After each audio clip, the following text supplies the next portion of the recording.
Hello, friends. On the origin to depart from their original ancestry, let it not be true. Darwin के लिए ये कहा गया कि डार्विन ने कहा कि भाई हम मानव जाति का जो उद्भव हुआ है वो बंदरों से हुआ है, लेकिन लोगों ने दुआ की उस समय कि ना, ये बात इनकी सच ना हो जाए। और इस तरीके से उनकी बातों को चलती रही उनकी बातें, और साथ ही साथ जेनेटिक्स भी साथ में चलता रहा, और बहुत सारी चीज़ें ये हुई और ये साबित हुआ कि हम इस तरह से इवॉल्व हुए। आज हम बात करते हैं कि बोर्ड में या बीएससी में या नीट में एक छोटा सा क्वेश्चन आ सकता है शॉर्ट नोट की तरह कि डीएनए का स्ट्रक्चर क्या है, डबल हेलिकल मॉडल क्या है, what is the double helical model of DNA. देखिए, इसमें हम बहुत छोटी छोटी बातों पे ध्यान देंगे कि इस स्ट्रक्चर को हम देखें अगर, तो यहाँ पे हमने आपको दिखाया है कि ये डबल हेलिकल मॉडल है, जिसको वॉटसन एंड क्रिक ने एक्सरे डिफ्रैक्शन की स्टडीज, जो कि रोजालिन फ्रैंकलिन एंड विलिकन ने किया था, उनकी चीज़ों को देखा और चैरगेफ रूल को देखा, और उसके बाद इन्होंने एक मॉडल बनाया जो डबल हेलिकल मॉडल था, जिसके लिए इनको नोबेल प्राइज भी मिला। तो ये डीएनए का डबल हेलिकल मॉडल है, जिसमें हमें कुछ बातों का ध्यान रखना है एक शॉर्ट नोट लिखते समय कि जो डीएनए है वो डबल हेलिकल मॉडल है।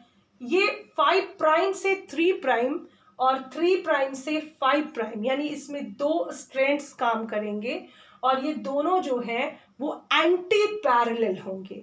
ठीक है, यहाँ पे ये जो आपका डीएनए स्ट्रैंड है ये 2 पॉलीन्यूक्लियोटाइड चेन से बना है, 2 पॉलीन्यूक्लियोटाइड। डीएनए को हम जानते हैं डीऑक्सीराइबोन्यूक्लियोटाइड।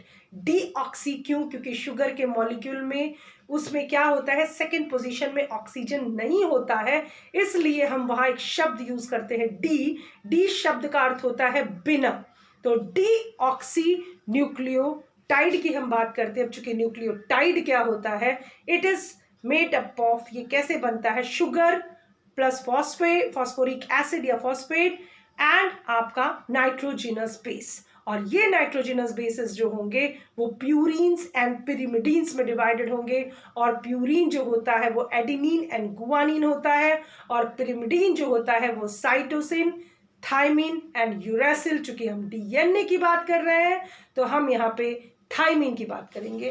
तो यहाँ पे इस स्ट्रक्चर के लिए हम क्या क्या पॉइंट्स ध्यान रखेंगे कि इसका जो डायामीटर है यहाँ से यहाँ तक वो 20 एंगस्ट्रॉम का है। 1 angstrom is equal to 10 to the power of -10 metre, and इसको अगर हमें नैनोमीटर में बदलना होगा तो ये 2 नैनोमीटर हो जाएगा, क्योंकि नैनोमीटर क्या होता है, 10 to the power of -9 metre. इस तरीके से हम इसका डायमीटर यहाँ पे देखेंगे। और अगर हम यहाँ से यहाँ की बात करेंगे, यानी एक पिच में 10 बेस पेयर्स होते हैं, और 10 बेस पेयर्स यानी कि मैंने अभी नाइट्रोजन बेस आपको बताया जिसमें प्यूरिन्स एंड पिरिमिडीन्स होंगे। इसमें जो प्यूरिन होगा वो ए है और जी है, तो ए हमेशा टी के साथ पेयर करेगा और वो 2 हाइड्रोजन बॉन्ड बनाएगा, और जी हमेशा सी के साथ पेयर करेगा। ये दोनों प्यूरिन्स हैं और ये पिरिमिडीन्स है, यानी ये नाइट्रोजिनस बेसिस है, और ये नाइट्रोजिनस बेसिस जो है वो आपस में हाइड्रोजन बॉन्ड्स के द्वारा जुड़ते हैं। तो हम यहाँ हमने आपको बताया कि nitrogenous base plus sugar plus phosphate ये न्यूक्लियोटाइड होता है। टाइड, टाइड सर्फ से याद रखिए, टाइड, ठीक है, न्यूक्लियोटाइड। अगर हम इसमें मान लीजिए क्वेश्चन आ गया कि what is the difference between nucleotide and nucleoside, तो साइड में बस ये ध्यान रखिए कि फॉस्फेट नहीं होगा, बाकी नाइट्रोजिनस बेस एंड शुगर दोनों में होगा। ठीक है, बस फॉस्फेट नहीं तो वो साइड हो जाएगा, और फॉस्फेट है तो वो टाइड हो जाएगा।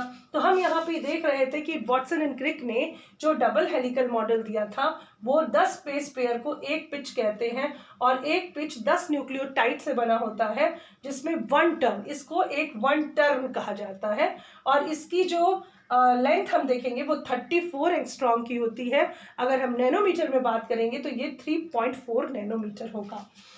अब हम ये ध्यान रखेंगे कि ये यहाँ पे हाइड्रोजन बॉन्ड्स कितने होते हैं। ए हमेशा 2 हाइड्रोजन बॉन्ड बनाता है टी के साथ, जी हमेशा सी के साथ 3 हाइड्रोजन बॉन्ड्स बनाता है, यानी कि ये ज़्यादा स्ट्रांग होगा इसको और ये कम स्ट्रांग होगा। अगर हम जीसी परसेंटेज की बात करेंगे यहाँ पे, ये बाद में हम आपको बताएंगे कि जीसी परसेंटेज क्या होता है। इसमें जिसमें भी किसी भी बेस पेयर्स में जीसी की अमाउंट ज़्यादा होगा उस सीक्वेंस को तोड़ना बहुत मुश्किल होगा। तो जैसे हम लोग जो डीएनए जब हम लोग डीएनए पीसीआर के बारे में हम लोग पढ़ेंगे तो वहाँ थर्मस एक्वाटिकस नाम का एक बैक्टीरिया आएगा जो 70 डिग्री सेंटीग्रेड पे भी डीनेचर नहीं होता है, क्योंकि उसमें जीसी परसेंटेज ज़्यादा होता है।